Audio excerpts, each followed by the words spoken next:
Well, good morning, everybody. Welcome back to Living Traditions Homestead. Well, we have a big change to tell you guys about today that may surprise a lot of you, but first, we need to get morning chores done. All right, let's start by going to feed the pigs.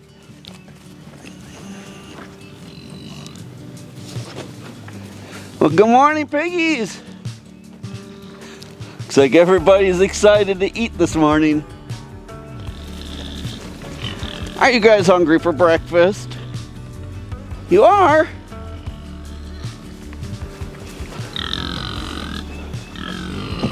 All right. All right. There you go. And a little bit more.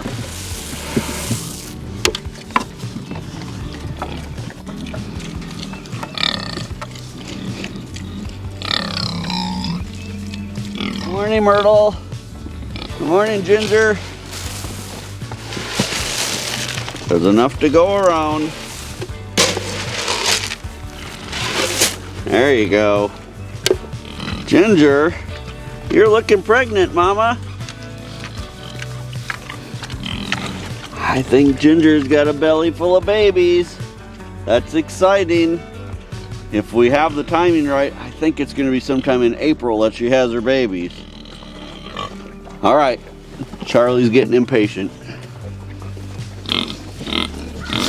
Well, good morning. How are you guys today? Here you go, Charlie. Oh, everybody wants the first scoop.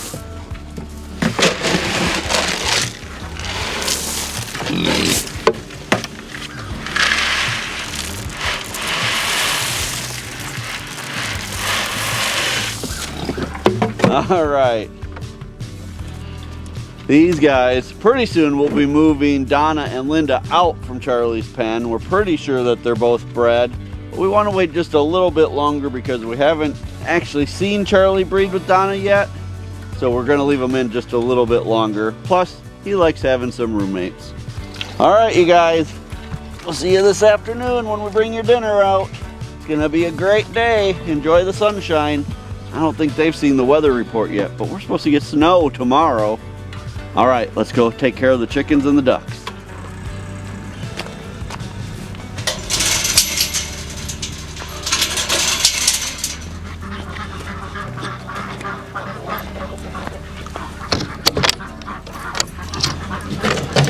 Good morning, chickens.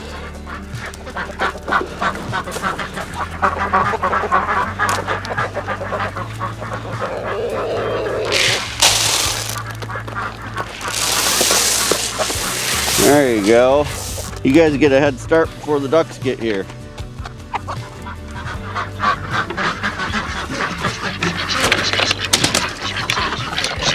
Morning, ducks.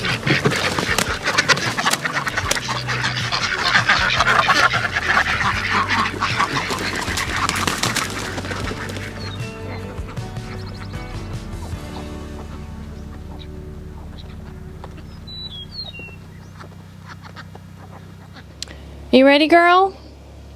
Are you ready? Come on. Come on.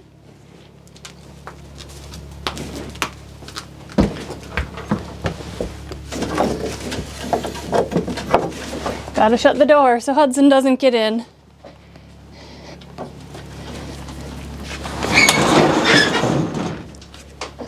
We just recently moved our steer Hudson up closer and in with Rose because at the end of the month he's going to the processor and it'll be easier for us to load him into the trailer if he's up here. So he tries to sneak in here, but he's not a dairy cow. He doesn't get milked in the morning.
Okay. And let's go back out by Hudson. Let's go. Let's go back out by Hudson. Come on. Come on, cow. Come on. Let's go.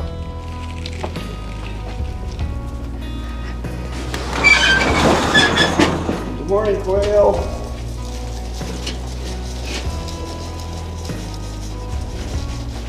You guys were hungry yesterday.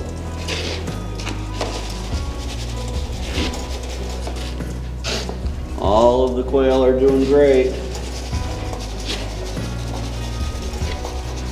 Lots of eggs, doing lots of incubating for meat.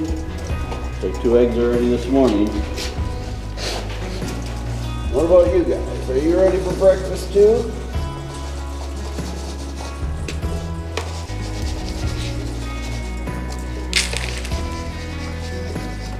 So using these LED ring lights on the cages has really helped keep egg production up all winter. There's 4 already this morning. Well, chores are done. We're back to the homestead, and now it's time for us to talk to you guys a little bit about a pretty big decision that we made for this spring here on the homestead. Well, Kevin and I, for probably the last 10 years, have raised or hunted all of the meat that our family has eaten. And one of the very first types of meat that we started raising on our own was chickens for meat. And for that entire time, we've been raising Cornish cross meat chickens, and we have absolutely loved them. We've loved them so much that we have done at least 2 series on how to raise Cornish cross chickens for meat. And so this decision for this year is that we're not raising Cornish cross chickens this year. Like Sarah said, we've been big advocates of the Cornish cross chickens, and you guys, our decision to not raise them this year, or maybe at all going forward, has nothing to do with the Cornish cross chickens themselves. We do love them. I still 100% fully believe that you will not find a chicken out there, another hybrid or heritage breed, that can compete with the Cornish cross when it comes to the amount of meat that you can get in a short amount of time. Hands down, the Cornish cross win every time.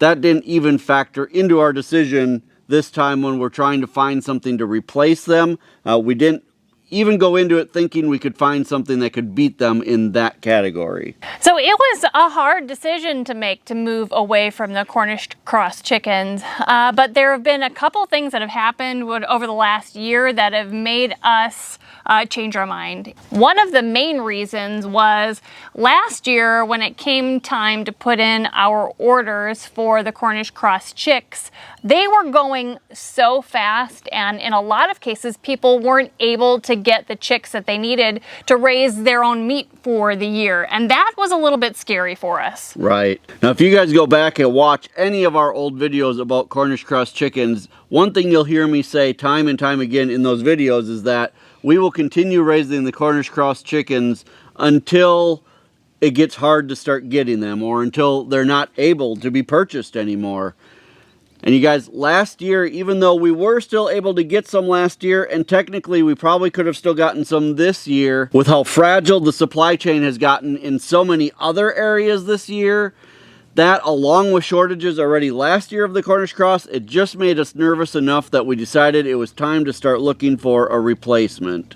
This year, you may be following on the news that also avian influenza is starting to kind of go through the entire United States. And while avian influenza is tested at all of the hatcheries, bringing new chickens onto the homestead is going to be a risky, decision here until avian influenza is out of the United States. So that's another one of the reasons why we wanted to be able to just have chickens on our homestead that we can hatch and raise throughout their entire life cycle and maintain more of a biosecure farm. So we're not saying we're never going to raise Cornish cross chickens again. We may raise them again, but we really want to explore the options for heritage, dual-purpose meat breeds of chickens, and that's what we've decided to do for this year. There's one particular breed that we have been looking into for quite a while now. You know, we've been studying all the different kinds of breeds, Right. and which is going to be best for us, for meat and for eggs. Right, and if you'll remember a couple years ago, we actually did an experiment where we tried the Freedom Ranger chickens to see if they would be a good replacement for the Cornish cross. But you guys, the Freedom Rangers are no more sustainable than the Cornish cross were. And really, the results in growing them out were not up to our liking at all. If you want to watch those videos, we actually did a week-by-week comparison where we raised a batch of Cornish cross and the Freedom Rangers at the same time. And we did a week-by-week, very in-depth series on that. You can go back and watch that. But the main drawback, really, other than the meat production for the Freedom Rangers, was that they're a hybrid chicken just like the Cornish cross, and you can't reproduce them on your own farm. And that was the one thing that we really wanted to get away from, is having chickens that we were reliant on someone else to purchase. So we wanted something we could raise right here on our homestead. Right. So we not only want a meat chicken, but we want an egg layer that will produce a good quantity and good quality egg. So we have chosen a breed that not many people have in the United States. It's called the American Bresse chicken. Now we want to give you guys just a little history of the Bresse chicken. The Bresse chicken really is from France. It's from a very specific region of France called Bresse. It is a very, very old breed of chicken. And technically, in order to be considered a Bresse chicken, it has to be from that specific area in France. So in 2011, there was a farm here in the United States that imported some of the very first Bresse chickens into the United States, called Greenfire Farm. They've done this twice now, in 2011 and again in 2017. And the chickens that they've imported are what they're calling American Bresse chickens. Because they're not being raised in that region of France anymore, technically they can't call them Bresse chickens, which is why they've changed the name to American Bresse. Now, in the time since Greenfire Farms brought those original stock to the United States, there have been a few other farms that have gotten that original stock from them and have also started hatching and selling those American Bresse chickens. And so we have gotten our American Bresse chicken stock from North Star Farm, and they've been fabulous to work with. Right. Yeah, Jen and Buddy at North Star Farm have been over the top answering any questions that we had about the American Bresse. They've just been great to work with. We guys, if you're looking for chickens, we highly recommend you check them out. They'll ship them anywhere in the country, and their prices were very reasonable. So let's break down all of the reasons why we chose the American Bresse versus all of the other dual-purpose meat egg layer heritage breeds that are out there. The first thing is the amount of eggs that they lay. We looked at a lot of other big-bodied heritage breeds, like the Brahmas, for example, which are a very big meaty bird, but they only lay a little over 100 eggs a year, where the American Bresse lay 250 plus eggs per year. So for us, that was a big deal. Right, and not only are they good egg layers, they also start laying like 1 to 2 months earlier than most layers. So they're going to start laying at about 16 weeks rather than at 20 weeks or 24 weeks. And that's a huge deal. Right, yeah, because like the chicks we just got right now could start laying by like July, and we'll be getting eggs from them by the middle of summer, which is awesome. Right, absolutely. These chickens also grow very quickly. So at 16 weeks of age, they're also ready for processing. They're also butcher weight by 16 weeks. Right, yeah, and a lot of the other bigger bodied heritage breeds that we looked at, 6 months, 7 months, 8 months before they were ready to process. So that was a big deal for us as well. They're also known for being amazing foragers, which is great, especially in a situation where maybe, like now, when feed prices are so high, we're trying to cut back a little bit on feed, and we need an animal that can go out and forage and find at least some of its own food every day. Right. And one thing that we have found out also, which makes them very unique, is that traditionally the French Bresse chickens are raised on a combination of grain and milk mixed together. And that's how they're actually finishing out their meat chickens. Right. And that is something that is very appealing to us because we have a milk cow, and in the future we'll have 2 milk cows, and we're wanting to use that extra milk to supplement our feed for our animals. So they don't want to have to rely so much on the feed store. We don't have to rely so much on grain. Right. So that is like a perfect match for us. Yeah, any of you who have dairy cows or you know, any dairy animals, really, you understand that there are times when it's kind of like eggs in the spring, you know, when your chickens are all laying just an amazing amount of eggs. You end up with so many eggs. Well, milk is the same way. There are times when we're just overrun with milk, and to be able to use that, I mean, we already give a lot of the extra milk to our current layers,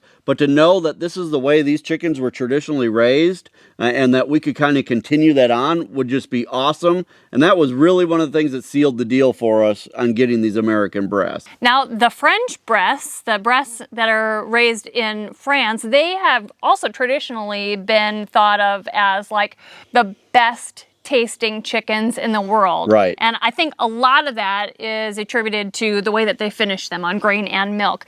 And along with that, the American Bresse also have a really good meat to bone ratio. Right. Yeah, so even though their live weight may not be as big as some of the other, you know, big meat breeds, like the Brahmas or things like that, because their bones are finer, they have more meat per weight. So it really should be a great chicken for our family. Now, the American Bresse chickens, they're an all-white chicken with a single comb, red single comb, and you guys say when they're mature they'll have blue legs, so they'll be red, white, and blue chickens. Right, yeah, that's actually one of their kind of, you know, signature qualities is that they're red, white, and blue chicken. So we thought that was pretty cool too. Not that that's why we got them, but kind of an added bonus. Now the chicks themselves, when you get them or when you raise them, are just a solid yellow chick. You may notice in the brooder that they have a little, you know, black dot on their back. That's just from the breeder. It's actually purple. Right, purple, but it probably looks black on the video. But it's just a dot that the breeder put on there, I think, to maybe differentiate which flock they came from or something like that. But they're an all yellow chick. They don't get the blue legs until they're about 3 or 4 weeks old, so that hasn't developed yet. But you may also notice in the brooder that there's another type of chick in there, a black chick. And you may be wondering, what the heck is that? Now, when we were ordering the American Bresse, Jen reached out to us and said, you know, we have another breed of chicken, meat chicken, that we think you'll absolutely love, and we'd love for you to try those. So we are actually raising 4 black cuckoo Malines to give them a try also. Right. They are also a dual-purpose heritage meat breed. They actually end up getting a lot bigger than the American Bresse. The roosters actually grow to about 12 to 15 pounds, and the hens at about 10 or 11 pounds. Right. So they're a big chicken, but they don't have some of the other qualities that we really liked, which was, you know, that they grow really fast. They're ready in 16 weeks. They take more of a standard 6 to 7 months to start laying, but they're also supposed to be just a great temperament bird. And so at their recommendation, we decided we'd try some of those as well. So they sent us 2 hens and 2 roosters of those. The nice thing about those is that they are feather sexable. Right. Which means when they're very young, you can tell roosters from hens and separate them if you want to. So you guys, that is the big change, the big news, the big surprise. You won't be seeing Cornish cross on our farm this spring, but we're excited to show you the progress with these new American Bresse and the black cuckoo Malines. We are excited to have 2 new, more sustainable breeds of chicken here on the farm. It really does make us feel a little more secure, knowing that these are breeds that we can produce right here. We can have a closed flock. We don't need to keep bringing birds in from outside. From here on out, we can just close things off and know that we can produce everything that we need right here. You guys, thank you for stopping by to hear about our big news. We're so excited that you came by. If you're enjoying videos like this, make sure you hit the subscribe button below. And as always, the best way you can help us here on the homestead is just to share our videos on all your social media. Until next time, thank you so much for stopping by our homestead. Take care and God bless. God bless.